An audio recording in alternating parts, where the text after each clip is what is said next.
High guys. So നിങ്ങളുടെ option market തിയറിയുടെ part 2 ആണ്.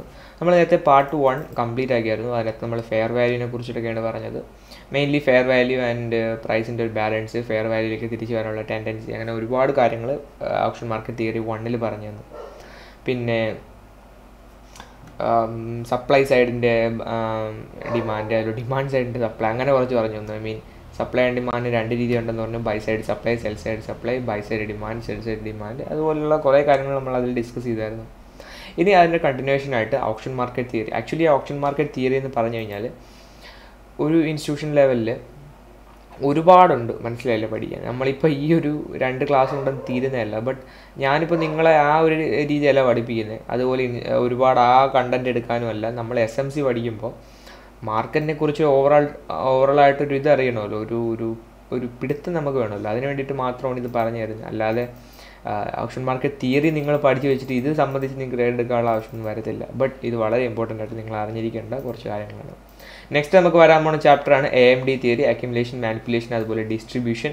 അപ്പോൾ അതിനകത്ത് ഞാൻ ഇപ്പോൾ ലൈവായിട്ടൊരു ട്രേഡൊക്കെ എടുത്ത എക്സാമ്പിളൊക്കെ ഉണ്ട്, അതൊക്കെ ഞാൻ നിങ്ങൾക്ക് കാണിച്ചു തരാം. ഓക്കെ, അപ്പോൾ എന്തായാലും നമുക്ക് ഓപ്ഷൻ മാർക്കറ്റ് തിയറി പാർട്ട് 2ലേക്ക് പോകാം. പതിവ് പോലെ എന്താണ് ഓപ്ഷൻ മാർക്കറ്റ് തിയറി എന്ന് ചോദിച്ചു കഴിഞ്ഞാൽ, ഓപ്ഷൻ എന്ന് പറഞ്ഞു കഴിഞ്ഞാൽ bid versus ask. So bid versus ask. Market എന്ന് പറഞ്ഞു കഴിഞ്ഞാൽ സപ്ലൈ ആൻഡ് ഡിമാൻഡ്, SD.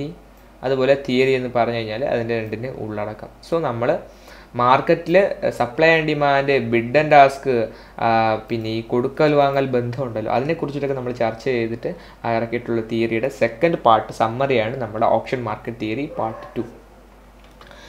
എല്ലാത്തിലെയും പോലെ ഞാൻ ഫസ്റ്റ് കാര്യത്തിലേക്ക് കിടക്കാം. സപ്ലൈ ആൻഡ് ഡിമാൻഡിൽ ഞാനിപ്പോൾ ഈ ഒരു ഓപ്ഷൻ മാർക്കറ്റ് തിയറിയിൽ തന്നെ സപ്ലൈ ആൻഡ് ഡിമാൻഡിൽ supply side of the market is responsible for providing the liquidity and creating a fine market. The demand side of the market is responsible for filling the supply that actually moving the market. വേറൊന്നുമല്ല, നമുക്ക് മാർക്കറ്റിൽ രണ്ട് type of like movements ഉണ്ട്, അല്ലെങ്കിൽ 2 type of entities ഉണ്ട്. ഒന്ന് supply, 2 demand. ഒന്ന് S, രണ്ടാമത്തെ D. അപ്പോൾ ഇതിനകത്ത് സപ്ലൈ സൈഡ് ഓഫ് ദ മാർക്കറ്റാണ് മാർക്കറ്റിൽ ലിക്വിഡിറ്റി പ്രൊവൈഡ് ചെയ്യാനായിട്ട് റെസ്പോൺസിബിൾ ആയിരിക്കുന്നത്. ഞാനിപ്പോൾ ഒരു കടയിൽ പോയി കഴിഞ്ഞാൽ അവിടുത്തെ സപ്ലൈ, ഇപ്പോൾ ആ ഒരു കടയിൽ എനിക്കൊരു പ്രോഡക്റ്റ് വേണമെങ്കിൽ അതവിടെ ഉണ്ടായാലേ എനിക്കത് മേടിക്കാൻ പറ്റൂ. സോ അവിടെ ആദ്യം ക്ലിയർ ആവേണ്ട ഏരിയ എവിടെയാണ്? ആ കടയല്ലേ. അതായത് കടയിൽ പ്രോഡക്റ്റ് വരണ്ടേ. രണ്ടാമത് ക്ലിയർ ആവേണ്ട ഏരിയ ആരാണ്?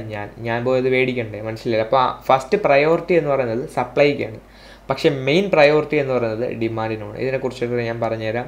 ഓഫ്ലൈൻ മാർക്കറ്റും ഫൈനാൻഷ്യൽ മാർക്കറ്റും തമ്മിലുള്ള വ്യത്യാസവും ഞാൻ പറഞ്ഞുതരാം. So supply side of the market എന്ന് പറഞ്ഞാൽ ബയേഴ്സിനും സെല്ലേഴ്സിനും ആവശ്യമായിട്ടുള്ള ഗുഡ്സ് അവർക്ക് കൊടുക്കുന്നതാണ് സപ്ലൈ സൈഡിൻ്റെ ഒരു ജോബ് എന്ന് പറയുന്നത്. അപ്പോൾ ഗുഡ്സ് എന്ന് പറഞ്ഞു കഴിഞ്ഞാൽ goods is equal to liquidity. അതായത് ഒരാൾക്ക് വാങ്ങണമെങ്കിൽ അത് വിൽക്കണമെങ്കിൽ അത് വാങ്ങാനും നമുക്ക് എന്ത് വേണം? സപ്ലൈ വേണം. അതായത് ബൈ സൈഡ് സപ്ലൈ വേണം, സെൽ സൈഡ് സപ്ലൈ വേണം. ആർക്ക്? ഡിമാൻഡിന് അത് മീറ്റ് ചെയ്യാൻ. So supply is responsible for providing liquidity and creating a fine market. Liquidity ഇല്ലാത്തൊരു മാർക്കറ്റ് എന്താണ്? അൺഫൈൻ അല്ലെങ്കിൽ അൺറിഫൈൻഡ് ആയിട്ടുള്ള വളരെ റഫ് ആയിട്ടുള്ള ഒരു മാർക്കറ്റാണ്. അതായത് ഞാൻ നൈജീരിയൻ സ്റ്റോക്ക് എക്സ്ചേഞ്ചിൻ്റെ എക്സാമ്പിൾ കുറച്ച് നാൾ മുമ്പേ കാണിച്ചു തന്നതേ ഉള്ളായിരുന്നു. അപ്പോൾ അതിനകത്ത് ഇവിടെ നിന്ന് മേടിച്ച് കഴിഞ്ഞാൽ $10 കഴിഞ്ഞിട്ടൊക്കെയാണ് ബൈ ഇടുന്നത്. കാരണം ലിക്വിഡിറ്റി എന്ന് പറഞ്ഞാൽ അത്രയും കുറവാണ്, ഇൻഎഫിഷ്യൻ്റ് ആയിട്ടുള്ള ഒരു മാർക്കറ്റാണ്. അവിടെ എന്താണ്? സപ്ലൈ ആവശ്യത്തിനില്ല. ഈവൻ ദോ ചിലപ്പോൾ ആളുകൾക്ക് അത് വേണമായിരിക്കും, ചിലപ്പോൾ അത് ഡിമാൻഡ് ഗുഡ്സ് വേണമെങ്കിലും അത് കൊടുക്കാനുള്ള റിക്വയർമെൻറ്റ് മീറ്റ് ചെയ്യാനായിട്ട് ഇവർക്ക് പറ്റുന്നില്ല, മനസ്സിലായി. ചിലപ്പോൾ അവിടുത്തെ ലിക്വിഡിറ്റി പ്രൊവൈഡേഴ്സിൻ്റെ കുഴപ്പമായിരിക്കാം. ഏതായാലും അപ്പോൾ സപ്ലൈ സൈഡ് എന്ന് പറയുന്നത് ലിക്വിഡിറ്റി പ്രൊവൈഡ് ചെയ്യുന്നതിൽ, അതുപോലെ തന്നെ ഒരു ഫൈൻ മാർക്കറ്റ് ക്രിയേറ്റ് ചെയ്യുന്നതിൽ ഇമ്പോർട്ടൻസ് അവർക്കാണ്. ഐ മീൻ ആവശ്യമുള്ള ഗുഡ്സ് കൊടുക്കുക എന്നുള്ളത്. അതുപോലെ demand side of the market is responsible four filling the supply and actually moving the market. നമ്മൾ എത്ര ഏരിയാസിൽ ഇപ്പോൾ ഞാൻ എന്താ പറയുക, എഥീരിയം എടുക്കുന്നു, $1,000, പിന്നെ 900, 800, 700, 600, 500. ഈ പറയുന്ന എല്ലായിടത്തും ഞാൻ 10 എഥീരിയം വെച്ചിട്ട് സെല് ചെയ്യാൻ നിൽക്കുവാണ്. 10 എഥീരിയം വെച്ച് സെല് ചെയ്യാനോ ബൈ ചെയ്യാനോ ഒക്കെ ഒരുപാട് ഓർഡർ ഇട്ടിട്ടുണ്ട്.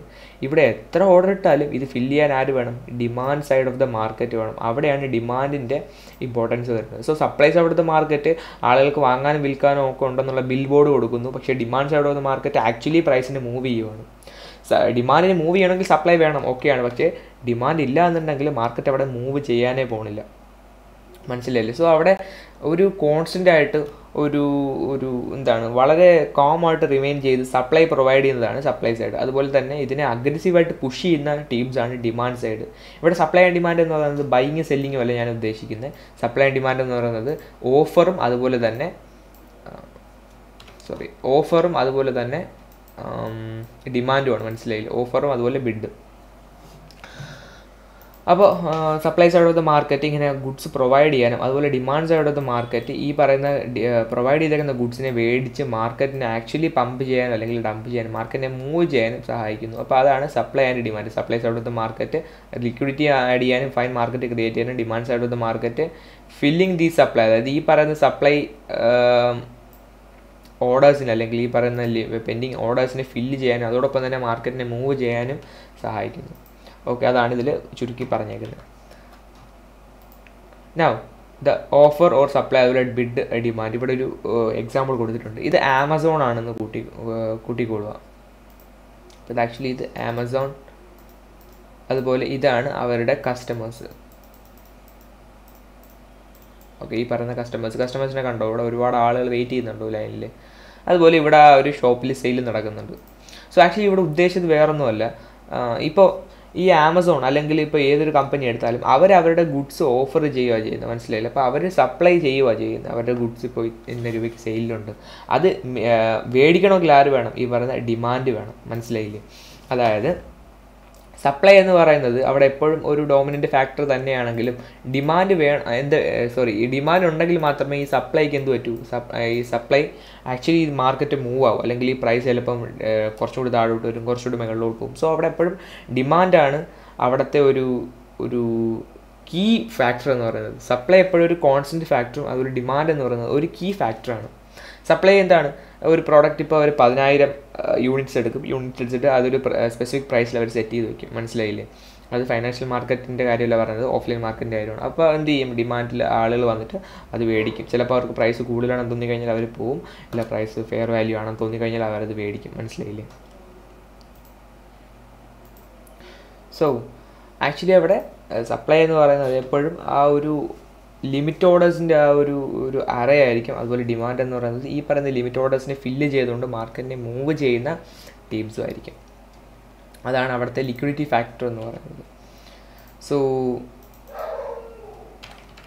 sorry for that. Auction market theory, supply and demand. Supply side of the market is responsible for providing the liquidity and creating a fine market. Our demand side of the market is responsible for filling the supply and actually moving the market. Supply side എന്ന് പറയുന്നത് എപ്പോഴും ഈ പറയുന്ന ഒരു ഓർഡേഴ്സിനെ provide ചെയ്യുക, നമ്മളെ goods provide ചെയ്യുക, അതുപോലെ എന്താണ് ഈ പറയുന്ന ക്വാണ്ടിറ്റി, എത്ര ക്വാണ്ടിറ്റി വേണം അതൊക്കെ പ്രൊവൈഡ് ചെയ്ത് കൊടുക്കുക. അതുപോലെ ഡിമാൻഡ് ഈ പറയുന്ന സെല് ചെയ്യാൻ ചെയ്യുന്ന ക്വാണ്ടിറ്റിയെ മേടിച്ചുകൊണ്ട് മാർക്കറ്റിനെ മൂവ് ചെയ്യും. ഇതാണ് ആ രണ്ട് എൻറ്റിറ്റീസ് തമ്മിലുള്ള വ്യത്യാസം. അതുപോലെ ഈ ഒരു എക്സാമ്പിൾ പറഞ്ഞു തന്നെ നമുക്ക് നെക്സ്റ്റ് എക്സാമ്പിളിലേക്ക് പോകാം. AMT സമറി അല്ലെങ്കിൽ ഓപ്ഷൻ മാർക്കറ്റ് തിയറി സമറി. അധികം വെച്ച് നീട്ടാനും നിൽക്കുന്നില്ല ഞാൻ, ഇത് വളരെ ചെറിയൊരു വീഡിയോ ആയിരിക്കും.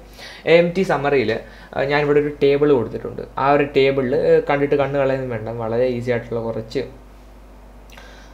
എക്സാമ്പിൾസ് ആണ്. ഓക്കെ, അവിടെ 3 കോളമുണ്ട്. ഒന്ന് ഫാക്ടർ, ഒന്ന് non financial assets, 3 financial assets. Non financial assets എന്ന് പറയുന്നത് ഇപ്പോൾ നോൺ ഫൈനാൻഷ്യൽ അസറ്റ് എന്തൊക്കെയായിരിക്കും? മിൽക്ക്, വെജിറ്റബിൾസ്, ഫ്രൂട്ട്സ്, ഒരു ഹെയർ കട്ട്, ഒരു സർവീസ്, അതുപോലെ ഗുഡ്സ്, നോർമൽ ഗുഡ്സ്. അതുപോലെ ഫൈനാൻഷ്യൽ അസറ്റ്സ് എന്ന് പറയുന്നത് നമ്മളെ stocks, Indian stocks, foreign stocks, currency pairs, crypto currency, അങ്ങനെ ഫെയർലി ഏതൊരു ഫൈനാൻഷ്യൽ അസറ്റ്. അപ്പോൾ നോൺ ഫൈനാൻഷ്യൽ അസറ്റും അതുപോലെ ഫൈനാൻഷ്യൽ അസറ്റും പിന്നെ അതിൻ്റെ ഒരു ഫാക്ടർ കൂടിയാണ് ഇവിടെ കൊടുത്തേക്കുന്നത്. Supply and demand, supply or demand. Supply or demand എടുക്കുമ്പോൾ ഇവിടെ നോൺ ഫൈനാൻഷ്യൽ അസറ്റിൽ സപ്ലൈ ഡോമിനൻറ്റ് ഓർ ഈക്വൽ, അല്ലെങ്കിൽ സപ്ലൈ എന്ന് പറയുന്നത് കുറേ കൂടി ഇമ്പോർട്ടൻ്റ് ആയിരിക്കും. ഇതുകൊണ്ട് ഉദ്ദേശിക്കുന്നത്, നേരത്തെ ഞാൻ ആമസോണിൻ്റെ ഒരു എക്സാമ്പിൾ എക്സാമ്പിൾ പറഞ്ഞില്ലേ, ഇവിടെ ആമസോൺ എന്ന് പറയുന്നത് സപ്ലൈ അല്ലേ, അതുപോലെ കസ്റ്റമേഴ്സ് എന്ന് പറയുന്നത് ഡിമാൻഡ്. ഇവിടെ ആക്ച്വലി ഈ ആമസോൺ എന്ന് പറയുന്നത് ഒന്ന് ചിന്തിച്ച് നോക്കണേ, ആമസോണിന് വേണമെന്നുണ്ടെങ്കിൽ $10 ഒരു പ്രോഡക്റ്റ് മേടിച്ചിട്ട് തേർഡ് പാർട്ടിയിൽ നിന്ന് മേടിച്ചിട്ട് അത് വേണമെങ്കിൽ $20 അവരുടെ വെബ്സൈറ്റിൽ വയ്ക്കുക. അതായത് സപ്ലൈ എന്ന് പറയുന്നത് അവർ നിശ്ചയിക്കുന്നതാണ്, മനസ്സിലായില്ലേ? ബട്ട് ഒരു ഫൈനാൻഷ്യൽ മാർക്കറ്റിൽ അത് പറ്റും. ഇപ്പോൾ ബിറ്റ് കോയിനിൽ പോയിട്ട് എനിക്ക് വേണമെങ്കിൽ ലിമിറ്റ് ഓർഡർ ഇട്ട് വയ്ക്കാം, പക്ഷേ ഞാൻ ഇത്ര $1 തരുമെന്ന് പറഞ്ഞു കഴിഞ്ഞാൽ നീ തരണ്ട, ഞാൻ വേറെ സെല്ലറിനെ മേടിക്കാം. കാരണം അത് ഭയങ്കര ലിക്വിഡ് ആയിട്ടുള്ളൊരു മാർക്കറ്റാണ് നമ്മുടെ ഫൈനാൻഷ്യൽ മാർക്കറ്റ്. ബട്ട് ഇവിടെ ആമസോൺ എടുത്ത് നോക്കുകയാണെങ്കിൽ ആ പറയുന്ന ലിക്വിഡ് ആയിട്ടുള്ളൊരു മാർക്കറ്റല്ല. അവിടെ എപ്പോഴും ഡോമിനൻ്റ് ആയിട്ട് നിൽക്കുന്നത് ആ സപ്ലയറാണ് അല്ലെങ്കിൽ ആമസോണാണ്. അവിടെ ഡോമിനൻ്റ് ആയിട്ട് നിൽക്കുന്ന ഫാക്ടർ എപ്പോഴും സപ്ലൈ ആണ്. ഡിമാൻഡ് വേണമെന്നുണ്ടെങ്കിൽ മേടിച്ചാൽ മതി. അപ്പോൾ അവിടെ എന്താണ്, അത് കൊടുത്ത് മേടിക്കാൻ ആളുണ്ട്, മനസ്സിലായില്ലേ? അതായത് ആമസോൺ എന്ത് തോന്നിവാസം കാണിച്ചാലും അതിന് സപ്പോർട്ട് ചെയ്യാനായിട്ട് അവരുടെ കസ്റ്റമേഴ്സ് ഉണ്ട്. പക്ഷേ ഫൈനാൻഷ്യൽ മാർക്കറ്റിൽ അങ്ങനെയല്ല, ഒരാൾക്ക് ഈ പ്രൈസിൽ വേണ്ടെങ്കിൽ അടുത്ത ആൾ കാണും, മനസ്സിലായില്ലേ? അപ്പോൾ അതുകൊണ്ടാണ് ഈ ഒരു സ്റ്റേറ്റ്മെൻറ്റ് പറഞ്ഞേക്കുന്നത്, സപ്ലൈ ഡോമിനൻ്റ് ഓർ ഈക്വൽ. അതായത് സപ്ലൈ ആയിരിക്കും ഈ പറയുന്ന നോൺ ഫൈനാൻഷ്യൽ അസറ്റിൽ ഇമ്പോർട്ടൻറ്റ്. ഇപ്പോൾ പാലായാലും പഞ്ചസാര ആയാലും നമുക്കത് ഒഴിച്ചു കൂട്ടാൻ പറ്റാത്തൊരു ഐറ്റമാണ്, നമുക്കത് വേണം.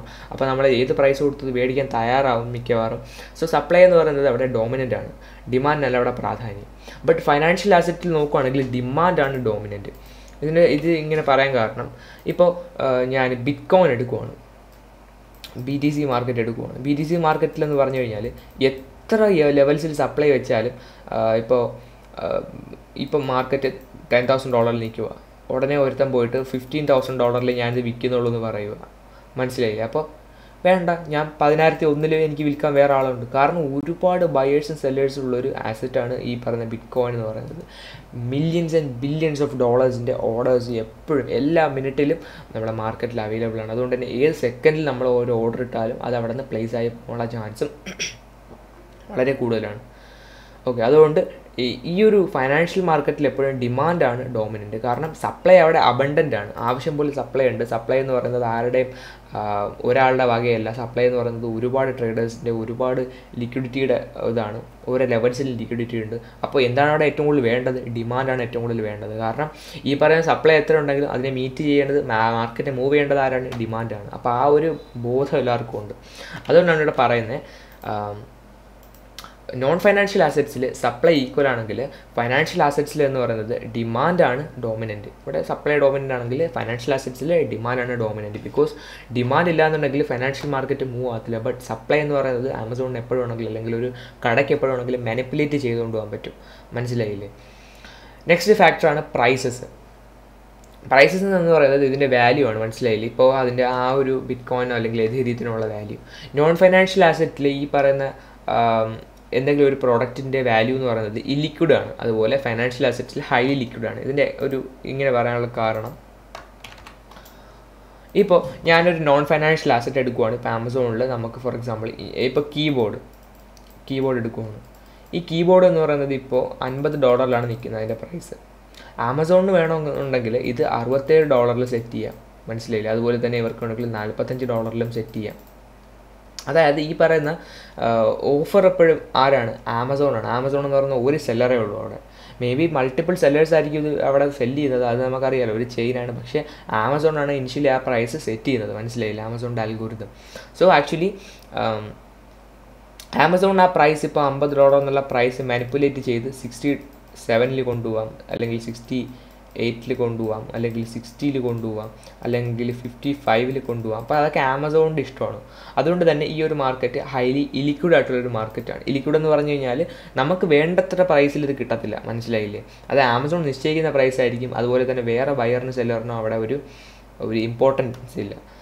ബട്ട് നമ്മൾ ഫൈനാൻഷ്യൽ മാർക്കറ്റ് നോക്കുകയാണെങ്കിൽ ഹൈലി ലിക്വിഡ് ആയിട്ടുള്ള മാർക്കറ്റാണ്. നൈജീരിയൻ സ്റ്റോക്ക് എക്സ്ചേഞ്ച് പോലുള്ള മാർക്കറ്റ്സിനെയല്ല ഞാനിവിടെ ഉദ്ദേശിച്ചത്. അങ്ങനെ ഒരുപാട് സ്റ്റോക്സ് അസറ്റ്സൊക്കെ നമ്മളിതിലുണ്ട്. ഇപ്പോൾ ഞാൻ സിംപ്ലി RBD RBF എന്നോ എന്തെങ്കിലുമൊക്കെ അടിച്ചു നോക്കി കഴിഞ്ഞാൽ ഇവിടെ ഒരുപാട് ലൈക്ക് എന്തെങ്കിലും ഇതാ കണ്ടോ, ഇതൊക്കെ ഒരുപാട് എക്സാമ്പിൾസ് നമുക്ക് കിട്ടും. കാരണം ഇതൊക്കെ റാൻഡം സ്റ്റോക്കാണെന്നൊന്നും എനിക്കറിയത്തില്ല. എന്തായാലും എന്തുവായിരുന്നത്? Food supply public company limited സ്റ്റോക്കാണ്. ഓക്കെ, സെറ്റ് മീൻസ് അറിയത്തില്ല, ഏതോ ഒരു കൺട്രിയാണ്, സ്വീഡനോ അറിയത്തില്ല. സോ ഏതായാലും അവിടുത്തെ ഒരു സ്റ്റോക്കാണിത്. അപ്പോൾ ഇതൊക്കെ എന്ന് പറഞ്ഞു കഴിഞ്ഞാൽ ഹൈലി ഇലിക്വിഡ് ആയിട്ടുള്ള ഒരു സ്റ്റോക്കാണ്. സോ ഞാൻ എപ്പോഴും എല്ലാ ഫൈനാൻഷ്യൽ മാർക്കറ്റിലെയും എല്ലാ ആസറ്റ്സും ലിക്വിഡാണെന്ന് പറയുന്നില്ല. പക്ഷേ ഫൈനാൻഷ്യൽ ആസറ്റ് മൊത്തത്തോടെ എടുത്ത് നോക്കുകയാണെങ്കിൽ $1 ട്രില്യൺ എന്താണ് എക്കോണമിയാണത്. മനസ്സിലായില്ലേ ആ പറയുന്ന ആസറ്റ്സ് എന്ന് പറയുന്നത്. അപ്പോൾ തീർച്ചയായിട്ടും അവിടെ അബണ്ടൻ്റ് ആയിട്ടുള്ള ലിക്വിഡിറ്റി ഉണ്ട് മോസ്റ്റ് ഓഫ് ദി ആസറ്റ്സ്. ഇപ്പോൾ നമ്മൾ ഒരു നോർമൽ ട്രേഡർ അല്ലെങ്കിൽ ഒരു ഇൻസ്റ്റിറ്റ്യൂഷണൽ ഒക്കെ ട്രേഡ് ചെയ്യുന്ന അസറ്റ്സ് എന്ന് പറയുന്നത് എപ്പോഴും എന്താണ് ലിക്വിഡ് ആയിട്ടുള്ള ഒരു മാർക്കറ്റാണ്. അപ്പോൾ ആമസോൺ പോലെ പ്രൈസിൻ്റെ മാനിപ്പുലേഷൻസ് അവിടെ കുറവാണ്. അതുകൊണ്ടാണ് അവിടെ ഹൈലി ലിക്വിഡ് എന്ന് പറയുന്നത്, അല്ലെങ്കിൽ ഹൈ ലിക്വിഡ് എന്ന് പറയുന്നത്. ഹൈലി ലിക്വിഡ് പ്രൈസ് എന്ന് പറയുന്നത് നോൺ ഫൈനാൻഷ്യൽ അസറ്റിൽ ഇല്ലിക്വിഡാണ്. കാരണം സപ്ലൈ ഡോമിനൻ്റ് ആയിട്ടിരിക്കുന്ന ഏതൊരു ആസറ്റിലും പ്രൈസ് എന്താണ് ഇല്ലിക്വിഡ് ആയിരിക്കും. അതുപോലെ ഡിമാൻഡ് ഡോമിനൻ്റ് ആയിട്ടിരിക്കുന്ന ഏതൊരു ആസറ്റും ഹൈലി ലിക്വിഡ് ആയിരിക്കും. മനസ്സിലായില്ലേ? ഈ ലിക്വിഡ് ആവുന്നതിൻ്റെ കാരണം ഞാൻ പറഞ്ഞു തന്നു, വേറൊന്നും കൊണ്ടല്ല, ആമസോൺ എന്ന് പറയുന്ന ഒരു എൻറ്റിറ്റിയാണ് ഈ പറയുന്ന സപ്ലൈ ഹോൾഡ് ചെയ്യുന്നത്. സോ അവർക്ക് എപ്പോഴും വേണമെങ്കിലും ഇതിൻ്റെ പ്രൈസ് ചേഞ്ച് ചെയ്യാം. അത് ഡിമാൻഡ് മേടിച്ചേ പറ്റൂ, അല്ലെങ്കിൽ ഡിമാൻഡ് വേണമെന്നുണ്ടെങ്കിൽ മേടിച്ചേ പറ്റൂ. അത് അവരുടെ ഇഷ്ടമാണ് സപ്ലൈയുടെ. അപ്പോൾ പക്ഷേ ഫൈനാൻഷ്യൽ അസറ്റിൽ ഏത് ലെവലിൽ നമുക്ക് ലിക്വിഡിറ്റി ഉള്ളതുകൊണ്ട് തന്നെ, അല്ലെങ്കിൽ ഹൈലി ലിക്വിഡ് ആയിട്ടുള്ള ഒരു മാർക്കറ്റ് ഉള്ളതുകൊണ്ട് തന്നെ ഡിമാൻഡ് ആയിരിക്കും അവിടെ ഡോമിനൻറ്റ്. സപ്ലൈ എല്ലായിടത്തും ഉണ്ട്. മനസ്സിലായില്ല? അപ്പോൾ ഡിമാൻഡ് വന്ന് മേടിച്ചതിനെ പമ്പ് ചെയ്താൽ മതി. ഓക്കെ, ഇനി നമുക്ക് next direction, factor number 3 direction. Non financial asset എന്ന് പറയുന്നത് 1 വേ മാർക്കറ്റാണ്. അതുപോലെ ഫൈനാൻഷ്യൽ അസറ്റ് എന്ന് പറയുന്നത് 2 വേ മാർക്കറ്റാണ്. ഇവിടെയും സെയിം എക്സാമ്പിൾ തന്നെ ഞാൻ പറഞ്ഞുതരാം. ഇപ്പോൾ ആമസോൺ എന്ന് പറയുന്നത് ഒരു സപ്ലയറും ഇവിടെ ഈ പറയുന്ന ഡിമാൻഡ് എന്ന് പറയുന്നത് ഒരു ബയറുമാണ്. അപ്പോൾ ആമസോണിന് പ്രൈസ് സെറ്റ് ചെയ്യാം, ആമസോണിന് ഇഷ്ടമുള്ള രീതിയിൽ വയ്ക്കാം, ഡിമാൻഡ് എന്ത് ചെയ്താൽ മേടിച്ച് പോയാൽ മതി. മനസ്സിലായില്ലേ?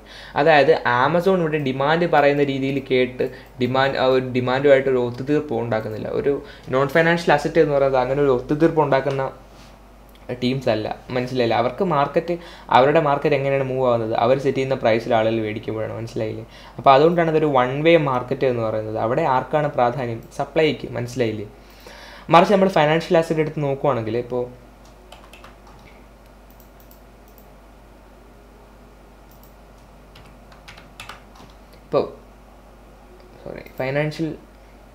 ഒരു ഫൈനാൻഷ്യൽ അസറ്റ് എടുത്ത് നോക്കുവാണെങ്കിൽ ബിറ്റ്കോയിൻ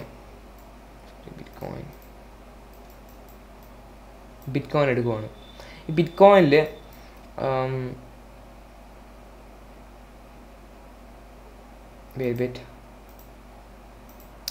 ഡിസ്കോഡിലൊരു അപ്ഡേറ്റ് കൊടുക്കാൻ പോയതാണ്, അലർട്ട് ട്രിഗറായി. അപ്പോൾ നമ്മളിപ്പോൾ ബിറ്റ്കോയിൻ പോലത്തെ ഒരു ആസറ്റ് എടുക്കുകയാണെങ്കിൽ അതെന്ന് പറയുന്നത് 2 വേ മാർക്കറ്റാണ്. അതായത് ഇപ്പോൾ സപ്ലൈ അതുപോലെ തന്നെ ഡിമാൻഡ് എന്ന് പറയുന്നത് അവർക്ക് രണ്ടുപേർക്കും ഈക്വൽ ഒരു ഇമ്പോർട്ടൻസ് ഉണ്ട്. മനസ്സിലായില്ലേ? ഈവൻ ദോ ഡിമാൻഡ് ഡോമിനൻ്റ് ആണെങ്കിലും ഇവർക്ക് രണ്ടുപേർക്കും ഈക്വൽ ആയിട്ടുള്ള ഇമ്പോർട്ടൻസ് ഉണ്ട്. ഫോർ എക്സാമ്പിൾ ഇപ്പോൾ $1 $1.10 $0.98. അപ്പോൾ ഈ ഒരു ഡിമാൻഡും ഈ പറയുന്ന സപ്ലൈ ഡിമാൻഡ് ഈ പറയുന്ന ഒരു സെല്ലറിന് അല്ലെങ്കിൽ ബയറിന് ഇത് നെഗോഷിയേറ്റ് ചെയ്തുകൊണ്ട് അവർക്ക് രണ്ടുപേർക്കും ഒരു അണ്ടർസ്റ്റാൻഡബിൾ പ്രൈസിലെത്തിക്കൊണ്ട് ഈ ഓർഡറിനെ എക്സിക്യൂട്ട് ചെയ്യാനായിട്ട് പറ്റും. മനസ്സിലായില്ലേ? ഒരു സെല്ലർ ഒരു ആസറ്റ് മേടിച്ച് കഴിഞ്ഞാൽ പൂർണ്ണമായിട്ടും അത് സെല് ചെയ്യാനുള്ള, ഏത് ലെവലിലാണ് സെല് ചെയ്യാനുള്ള അധികാരം അതുപോലെ തന്നെ അവകാശവും സെല്ലറിനുണ്ട്. അതുപോലെ തന്നെ ഏത് ലെവലിലാണോ തനിക്ക് ഇഷ്ടപ്പെട്ട ലെവലിൽ അത് ബൈ ചെയ്യാനുള്ള അവകാശവും നമ്മുടെ ഡിമാൻഡിനും ഉണ്ട്, അല്ലെങ്കിൽ ബയറിനും ഉണ്ട്. ഓക്കെ, ഈ ബയർ സെല്ലർ എന്ന് പറയുന്നത്, ഈ സപ്ലൈ ആൻഡ് ഡിമാൻഡ് എന്ന് പറയുന്നത് എപ്പോഴും ബയറും സെല്ലറും അല്ല. ഞാൻ ഇടയ്ക്കിടയ്ക്ക് അതിനെ അങ്ങോട്ടും ഇങ്ങോട്ടും ഇത് മിസ്പ്രൊണൗൺസ് ചെയ്ത് പറയും, ബട്ട് അത് കാര്യമാക്കണ്ട. സപ്ലൈ ആൻഡ് ഡിമാൻഡ് എന്ന് പറയുന്നത് ടെക്നിക്കലിയാണ് ബയറും സെല്ലറും. അല്ലാതെ നമ്മൾ നോക്കുവാണെങ്കിൽ സപ്ലൈ എന്ന് പറയുന്നത് ലിമിറ്റ് ഓർഡേഴ്സും ഒരു ഡിമാൻഡ് എന്ന് പറയുന്നത് മാർക്കറ്റ്, ആ രീതിയിലാണ് നമ്മൾ ചർച്ച ചെയ്യുന്നത്. ഓക്കെ, അപ്പോൾ ഇതുകൊണ്ടാണ് നമ്മൾ ഫൈനാൻഷ്യൽ മാർക്കറ്റ് 2 വേ ആവുന്നത്. അവിടെ എപ്പോഴും സപ്ലൈക്കും ഡിമാൻഡിനും സെയിം ഇമ്പോർട്ടൻസ് ആണ്. നമ്മളിപ്പോൾ ഇതെടുത്ത് നോക്കുകയാണെങ്കിൽ ആമസോണിൽ ഒരു ഗുഡ്സ് എടുത്ത് നോക്കുകയാണെങ്കിൽ അത് ആമസോണിൻ്റെ ഇഷ്ടമാണ് പ്രൈസ് എവിടെ വെക്കണം, എത്ര രൂപയിൽ വെക്കണം എന്നൊക്കെ ഉള്ളത്. അതായത് നമ്മൾ ഡിമാൻഡ് എന്താ മേടിച്ചേ പറ്റൂ, അത് ആമസോണിൻ്റെ ഇഷ്ടമാണ് സപ്ലൈ എത്ര രൂപയ്ക്ക് സെറ്റ് ചെയ്യണം. പക്ഷേ ഫൈനാൻഷ്യൽ മാർക്കറ്റിൽ ഒരു ബയറിനും ഇപ്പോൾ ഒരു സെല്ലറിന് ഇപ്പോൾ 110 ഇരിക്കുന്നു, ആ പുള്ളിക്കാരനെ നേരെ കൊണ്ടുവന്ന് 200 വെക്കാൻ പറ്റും, ആമസോണിന് വയ്ക്കാൻ പറ്റും. പക്ഷേ ഈ പുള്ളിക്കാരനവിടെ വെച്ച് കഴിഞ്ഞാലും 111 112 ഇതൊക്കെ ഫില്ലായിട്ട് എന്ത് പറ്റും, അവിടെ മേലെ എത്തത്തുള്ളൂ. മനസ്സിലായില്ല? അപ്പോൾ ഇതിനിടയ്ക്ക് എന്താണ്, സെല്ല് നടന്നേ പറ്റൂ. ആമസോണിന് അങ്ങനെയാണോ? ഇവിടെ ഇതിനിടയ്ക്ക് മാർക്കറ്റ് ഓർഡർ കിടക്കണോ? വേണ്ട. അവർക്ക് ഇപ്പോൾ $10 കിടന്നാൽ അത് നേരെ $200 കൊണ്ടുവയ്ക്കാം, ഒരു കുഴപ്പമില്ല. മനസ്സിലായില്ലേ? അതാണ് ഫൈനാൻഷ്യൽ മാർക്കറ്റിനെ 2 വേ മാർക്കറ്റ് ആക്കുന്നത്. നെക്സ്റ്റ് ഇവിടെ വരുന്ന ഒരു ഫാക്ടർ എന്ന് പറയുന്നത് ടൈമാണ്. സോ നമ്മൾ സപ്ലൈ ആൻഡ് ഡിമാൻഡിൻ്റെ കാര്യങ്ങൾ ഡിസ്കസ് ചെയ്തു, അതുപോലെ തന്നെ പ്രൈസിൻ്റെ കാര്യങ്ങൾ ഡിസ്കസ് ചെയ്തു, ഡിറക്ഷൻ ഡിസ്കസ് ചെയ്തു. ഇനി നമുക്ക് നെക്സ്റ്റ് വരുന്നത് ടൈമാണ്. ഇവിടെ പ്രൈസ് അതുപോലെ ടൈം. പ്രൈസ് എക്സ് ടൈം ആണല്ലോ നമ്മൾ ഫൈനാൻഷ്യൽ മാർക്കറ്റ് എന്ന് പറയുന്നത്. ഇപ്പോൾ പ്രൈസ് ഉണ്ട്, അതുപോലെ ടൈം. പ്രൈസ് ഇപ്പോൾ $10, $9, $8, $7, $6, 5, 4, 3. ടൈം ഇപ്പോൾ എല്ലാം T=PM ആണ്. 1, 2, 3, 4, 5, 6. അപ്പോൾ ഇവിടെ ഉദ്ദേശിച്ചത് വേറൊന്നുമല്ല, നമ്മുടെ ഒരു നോൺ ഫൈനാൻഷ്യൽ അസറ്റ്സിൽ എന്ന് പറയുന്നത് ടൈം എന്ന് പറയുന്നത് ഇൻഎഫിഷ്യൻ്റ് ആണ്. അതുപോലെ ഫൈനാൻഷ്യൽ അസറ്റ്സിൽ ടൈം എന്ന് പറയുന്നത് എഫിഷ്യൻ്റ് ആണ്. ഇങ്ങനെ പറയാനുള്ള കാരണം വേറൊന്നും കൊണ്ടല്ല. ഇപ്പോൾ ഞാൻ നോൺ ഫൈനാൻഷ്യൽ അസറ്റ് എടുക്കുവാണെങ്കിൽ അവിടെ ഇപ്പോൾ പ്രോപ്പർട്ടി എടുക്കുവാണ്, ഞാൻ റിയൽ എസ്റ്റേറ്റ് ഒരു 10 സെൻറ്റ് പ്രോപ്പർട്ടി എടുക്കുവാണ്. 10 സെൻറ്റ് പ്രോപ്പർട്ടി എടുക്കുവാണെങ്കിൽ ഈ പ്രോപ്പർട്ടിയുടെ വാല്യൂ സെക്കൻഡുകൾ കൊണ്ടോ അല്ലെങ്കിൽ മിനിറ്റുകൾ കൊണ്ടോ മാറത്തില്ല. മനസ്സിലായില്ലേ? നമ്മൾ ഏതൊരു ഗുഡ്സ് എടുത്താലും, ഇപ്പോൾ എല്ലാ ഫൈനാൻഷ്യൽ അസറ്റ്സും നോൺ ഫൈനാൻഷ്യൽ അസറ്റും അല്ല, but lion share of the non financial assets ഈ പറയുന്നത് പോലെ ഈ പറയുന്ന ഓരോ സെക്കൻഡ് അല്ലെങ്കിൽ ഈ മിനിറ്റിനെയും ടൈമിനെ ഫുള്ളി റെസ്പെക്റ്റ് ചെയ്യുന്ന ഇതല്ല, ഇയേഴ്സ് ഓഫ് ഇതെടുക്കും. മനസ്സിലായില്ലേ? വർഷങ്ങളെടുക്കും പ്രൈസ് എന്ത് ചെയ്യാൻ, ആ ഒരു ഡിസൈർഡ് ലെവലിലെത്താൻ വേണ്ടിയിട്ട്, പ്രൈസിനൊരു ആക്ച്വൽ ഫ്ലക്ച്വേഷൻ വരാൻ വേണ്ടിയിട്ട്. ബട്ട് നമ്മൾ ഫൈനാൻഷ്യൽ മാർക്കറ്റ് എടുത്ത് നോക്കുകയാണെങ്കിൽ ഓരോ സെക്കൻഡിലും ഈ പറയുന്നതുപോലെ തൗസൻഡ്സ് ഓഫ് ഡോളേഴ്സിൻ്റെ ഡീൽ അവിടെ നടക്കുന്നുണ്ട്. ഒരു പക്ഷേ ഹൺഡ്രഡ്സ് ഓഫ് തൗസൻഡ്സ് ഓഫ് ഡോളേഴ്സിൻ്റെ, മില്യൺസ് ഓഫ് ഡോളേഴ്സിൻ്റെ ഡീല് ഈ പറയുന്ന സെക്കൻഡ് ഓഫ് ടൈം ഫ്രെയിംസിലും വരുന്നുണ്ട്. ഞാൻ നേരത്തെ പറഞ്ഞതുപോലെ ഒരു 1 മിനിറ്റ് ക്യാൻഡിൽ എന്ന് പറയുന്നത് 1 സെക്കൻഡിൻ്റെ 60 ക്യാൻഡിൽസ് ആണ്. മനസ്സിലായില്ലേ? അതായത് ഇത്രേ പോലും ഉള്ള ലോ ലെവൽസിൽ വരെ ലിക്വിഡായിട്ട് പ്രവർത്തിക്കുന്ന ഒരു മാർക്കറ്റാണ് നമ്മളുടെ ഫൈനാൻഷ്യൽ മാർക്കറ്റ് എന്ന് പറയുന്നത്. അതുകൊണ്ടാണ് ടൈം എഫിഷ്യൻ്റ് എന്ന് പറയുന്നത്. ഒരു സെക്കൻഡ് പോലും വേസ്റ്റ് ആവാതെ അവിടെ മാർക്കറ്റ് എന്ത് ചെയ്യുക, മൂവ് ചെയ്തുകൊണ്ടിരിക്കുക. പക്ഷേ നോൺ ഫൈനാൻഷ്യൽ അസറ്റ് എടുത്ത് നോക്കുകയാണെങ്കിൽ അവിടെ ടൈം ഒരു ഇമ്പോർട്ടൻറ്റ് ഫാക്ടർ അല്ല. ഈ പറയുന്ന സീസൺസ്, ഇപ്പോൾ ഓറഞ്ചിൻ്റെ സീസൺ, എനിക്ക് കറക്റ്റ് സീസൺ അറിയില്ല, അത്ര ഫാമിങ്ങിൽ എക്സ്പീരിയൻസ് ഇല്ല. പക്ഷേ ഇപ്പം നവംബർ ഡിസംബർ സീസണിൽ ഓറഞ്ച് സീസണാണെന്ന് വിചാരിച്ചു. ഞാൻ ഏപ്രിലാണ് ഈ പറയുന്ന പോലെ ഈ ഓറഞ്ച് എടുത്തത്. അപ്പോൾ നമുക്ക് നവംബറിൽ എന്ത് ചെയ്യാം, കുറച്ചുകൂടി സെയിൽസ് എക്സ്പെക്റ്റ് ചെയ്യാം. മനസ്സിലായില്ലേ? പക്ഷേ നമ്മൾ ബിറ്റ് കോയിനൊക്കെ എടുത്ത് നോക്കുകയാണെങ്കിൽ ഈ പറയുന്ന $1, $10 മൂവ്മെൻറ്റ് വിത്തിൻ സെക്കൻഡ്സ് അല്ലെങ്കിൽ മിനിറ്റ്സ് ആണ് നടക്കുന്നത്. മനസ്സിലായില്ലേ? അതാണ് ടൈം ഫൈനാൻഷ്യൽ അസറ്റ്സിൽ എഫിഷ്യൻ്റ് ആണെന്ന് പറയുന്നത്. ഒരു ടൈം പോലും വേസ്റ്റ് ആക്കാതെ ഓരോ ടൈമിലും എന്ത് ചെയ്യുകയാണ്, മാർക്കറ്റ് മൂവ് ചെയ്യുവാണ്. ഓക്കെ, അതാണ് ടൈം എഫിഷ്യൻ്റ് ആണെന്ന് പറയുന്നത്. വളരെ കുറച്ച് എക്സാമ്പിൾസ് എടുത്തിട്ട് ഞാൻ പെട്ടെന്ന് സമ്മറി എടുത്തു തന്നതാണ്. AMD summary. Factor, supply and demand. Non financial അസറ്റിൽ സപ്ലൈ ആയിരിക്കും കുറച്ചുകൂടി ഡോമിനൻറ്റ്, ഫൈനാൻഷ്യൽ അസറ്റിലെ ഡിമാൻഡ് ആയിരിക്കും കുറച്ചുകൂടി dominant. Factor, price. Non financial അസറ്റിലെ പ്രൈസ് എന്ന് പറയുന്നത് ഇല്ലിക്വിഡാണ് അല്ലെങ്കിൽ ലോലി ലിക്വിഡാണ്. അതുപോലെ ഫൈനാൻഷ്യൽ അസറ്റ്സിൽ ഹൈലി ലിക്വിഡാണ്. Factor number 3, direction. Non financial assets എന്ന് പറയുന്നത് മോസ്റ്റ്ലി 1 വേ മാർക്കറ്റാണ്. ഫൈനാൻഷ്യൽ അസറ്റ്സ് എന്ന് പറയുന്നത് മോസ്റ്റ്ലി 2 വേ മാർക്കറ്റാണ്. Factor number 4, time. Non financial assets എന്ന് പറയുന്നത് ഇൻഎഫിഷ്യൻ്റ് ആണ്, ഫൈനാൻഷ്യൽ അസറ്റ്സ് എന്ന് പറയുന്നത് എഫിഷ്യൻ്റ് ആണ്. അതായത് ഫൈനാൻഷ്യൽ മാർക്കറ്റിൻ്റെ ഒരു പ്രത്യേകത തന്നെ ഈ പറയുന്ന ഡിമാൻഡ് ഡോമിനൻ്റ് ആണ്, ഹൈലി ലിക്വിഡ് ആയിട്ടുള്ള മാർക്കറ്റാണ്, 2 വേ മാർക്കറ്റാണ്. സോ മാനിപ്പുലേഷൻസ് കുറവാണ്. അതുപോലെ തന്നെ എഫിഷ്യൻ്റ് ആയിട്ടുള്ള എല്ലാ ടൈമിലും എഫിഷ്യൻ്റ് ആയിട്ടുള്ള മാർക്കറ്റ് മൂവ്മെൻറ്റ്സ് നടക്കും. ഓക്കെ, സോ ഇത്രയുള്ളായിരുന്നു നമ്മുടെ ഫസ്റ്റ് സമ്മറി. ഇനി നമുക്ക് നെക്സ്റ്റ് ഈ ഒരു എക്സാമ്പിളിലേക്ക് കിടക്കാം. ഞാൻ എന്താണ് ഈ പറയുന്ന മാനിപ്പുലേഷൻസ് കൊണ്ട് ഉദ്ദേശിച്ചതെന്നൊക്കെ നമുക്ക് നോക്കാം. ഇത് Xbox Series S ആണ്. ഇത് ആമസോൺ എന്ന് പറഞ്ഞിട്ടുള്ളൊരു ഇത് വിൽക്കുന്ന സൈറ്റാണ്, അല്ലെങ്കിൽ ഇതിൻ്റെ എക്സ്ചേഞ്ച് ആണ്. ആമസോണിന് ഇപ്പോൾ ഈ പറയുന്ന പ്രൈസിൽ അവർക്കൊരു ചാർട്ട് ഉണ്ടെന്ന് വിചാരിച്ചു. ഇപ്പോൾ $100, $101, $102 അപ് ടു 110, അതായത് 110, 100, 100 ലോ, 110 ഹൈ, ഈ പറഞ്ഞ റേഞ്ച് ഉണ്ട്. അവർക്ക് വേണമെങ്കിൽ മൺഡേയിൽ ഇതിൻ്റെ പ്രൈസ് $100 വയ്ക്കാൻ പറ്റും. അതുപോലെ ട്യൂസ്ഡേയിൽ ഇതിൻ്റെ പ്രൈസ് $103 വയ്ക്കാൻ പറ്റും. വെനസ്ഡേയിൽ ഇതിൻ്റെ പ്രൈസ് $110 വയ്ക്കാൻ പറ്റും. ഇനി വേണമെങ്കിൽ $1000 വേണമെങ്കിലും വയ്ക്കാൻ പറ്റും. മനസ്സിലായില്ലേ? അപ്പോൾ അവിടെ ഈ പറയുന്ന ആമസോണാണ് നിശ്ചയിക്കുന്നത് എത്ര ഡോളറിൽ വെക്കണമെന്ന്. അതുപോലെ അവർക്ക് വെക്കണമെങ്കിലോ $100 $110 അവിടെ വെക്കണമെങ്കിൽ ഒരു സെക്കൻഡ് മതി. അതായത് ഇപ്പോൾ ബിറ്റ് കോയിൻ നിങ്ങൾ ആലോചിച്ച് നോക്കണേ, ബിറ്റ് കോയിൻ 10,000 നിന്ന് 11,100 വരെ പോകണമെങ്കിൽ അത് ഓരോ മൈന്യൂട്ട് ലെവൽസിലും പൈസ വന്നല്ലേ അത് പോണത്. പക്ഷേ ഇവിടെ ആമസോണിന് 100 to 110, അതായത് ഈ ബാക്കി ഇതിൻ്റെ ഇടയിലുള്ള $9 സ്കിപ്പ് ചെയ്തുകൊണ്ട്, മാർക്കറ്റ് ഓർഡറിൻ്റെ ആവശ്യമില്ലാതെ സ്കിപ്പ് ചെയ്തുകൊണ്ട് $110 സെറ്റ് ചെയ്യാൻ പറ്റും. കാരണം അവരാണ് അവിടെ ഡോമിനൻറ്റ് സെല്ലർ. അതുകൊണ്ടാണ് ഇവിടെ സപ്ലൈ ഡോമിനൻ്റ് എന്ന് പറയുന്നത്. മറിച്ച് നമ്മൾ ബിറ്റ് കോയിൻ എടുത്ത് നോക്കുകയാണെങ്കിൽ ഇതാ 10,000 to 11,100 വരെ പോകണമെങ്കിൽ, ഒരു സീറോ കൂടിപ്പോയെന്ന് തോന്നുന്നു, ഇല്ല 10,000 to 10,100 പോകണമെങ്കിലും 10,200 പോകണമെങ്കിലോ 10,300 പോകണമെങ്കിലോ ഇങ്ങനെ ഏതൊരു ലെവലിൽ പോകണമെങ്കിലും 10,000 ആൻഡ് 0.1 ഇങ്ങനെ ഓരോ ചെറിയ ചെറിയ ലെവൽസും ഫില്ല് ചെയ്ത് ഡിമാൻഡ് ഓർഡേഴ്സ് വന്നിട്ടായിരിക്കും എന്ത് പറ്റുന്നത് 10,100ലേക്ക് പോകുന്നത്. ഇങ്ങനെ മൈന്യൂട്ടായിട്ടുള്ള ഓർഡേഴ്സ് ഫില്ല് ചെയ്ത് ഓരോ ഏരിയയും ഡിമാൻഡ് വന്ന് ഡോമിനൻ്റ് ആയിട്ട് ഫില്ല് ചെയ്തതിന് ശേഷമാണ് എന്ത് പറ്റുന്നത് പ്രൈസ് $11,000 അല്ലെങ്കിൽ ഈ പറഞ്ഞ ഡിസൈഡ് ലെവലിലേക്ക് പോകുന്നത്. അപ്പോൾ അവിടെ ആമസോണും അതുപോലെ ബൈനാൻസ് എന്ന് പറയുന്ന 2 എക്സ്ചേഞ്ചുകളിൽ നടക്കുന്ന നോൺ ഫൈനാൻഷ്യൽ അസറ്റിൻ്റെയും ഫൈനാൻഷ്യൽ അസറ്റിൻ്റെയും വിൽപ്പന ഏതൊക്കെ രീതിയിലാണെന്ന് മനസ്സിലായോ? നിങ്ങൾക്കത് കത്തിയെന്ന് തന്നെ ഞാൻ വിശ്വസിക്കുന്നു. ഇത്രയുള്ളായിരുന്നു. ഹൈലി ലിക്വിഡാണ് ഫൈനാൻഷ്യൽ മാർക്കറ്റ്. ഇവൻ്റെ ടൈനിയസ്റ്റ് സ്പോട്ട്സ് ആർ ലിക്വിഡ്. മനസ്സിലായില്ലേ? 10,000 നിന്ന് 10,000.1 ആ ലെവൽ വരെ ലിക്വിഡാണ് ഫൈനാൻഷ്യൽ അസറ്റിൽ എന്ന് പറയുന്നത്. ഇതായിരുന്നു ഇന്നത്തെ AMT തിയറിയുടെ സമറി. വളരെ എളുപ്പത്തിൽ ഞാൻ കുറച്ച് കാര്യങ്ങൾ പറഞ്ഞു തന്നു. ഫൈനാൻഷ്യൽ മാർക്കറ്റിനെ കുറിച്ചിട്ട്, നോൺ ഫൈനാൻഷ്യൽ മാർക്കറ്റിനെ കുറിച്ചിട്ടുള്ള, അതുപോലെ ഫൈനാൻഷ്യൽ മാർക്കറ്റിനെ കുറിച്ചിട്ടുള്ള ഒരു ക്ലാസിഫിക്കേഷൻ തന്നു. അതിൻ്റെ ഇമ്പോർട്ടൻസും പറഞ്ഞു തന്നിട്ടുണ്ട്. സപ്ലൈ ആൻഡ് ഡിമാൻഡ് എന്തുകൊണ്ടാണ് രണ്ട് സ്ഥലത്തും രണ്ട് രീതിയിൽ പ്രവർത്തിക്കുന്നതെന്നും കൂടി പറഞ്ഞു തന്നിട്ടുണ്ട്. അതുപോലെ പ്രൈസിൻ്റെ മൂവ്മെൻറ്റ് നോൺ ഫൈനാൻഷ്യൽ മാർക്കറ്റിലും ഫൈനാൻഷ്യൽ മാർക്കറ്റിലും നടക്കുന്ന മാനിപ്പുലേഷൻസും എക്സ്പ്ലെയിൻ ചെയ്തിട്ടുണ്ട്. അപ്പോൾ ഇത്രയുള്ളായിരുന്നു നിങ്ങൾക്ക് AMT തിയറി പാർട്ട് 2. ഇതാണ് നമ്മളെ സമ്മറി. ചുരുക്കി പറഞ്ഞു കഴിഞ്ഞാൽ പ്രൈസിൻ്റെ ഒരു ഓവറോൾ മൂവ്മെൻറ്റിൻ്റെ ഒരു സമ്മറി. അപ്പോൾ CVSൻ്റെ നെക്സ്റ്റ് വീഡിയോ വളരെ എക്സൈറ്റഡ് ആയിട്ടുള്ളൊരു വീഡിയോ ആണ് AMD തിയറി. അപ്പോൾ നമുക്ക് നെക്സ്റ്റ് വീഡിയോയിൽ കാണാം.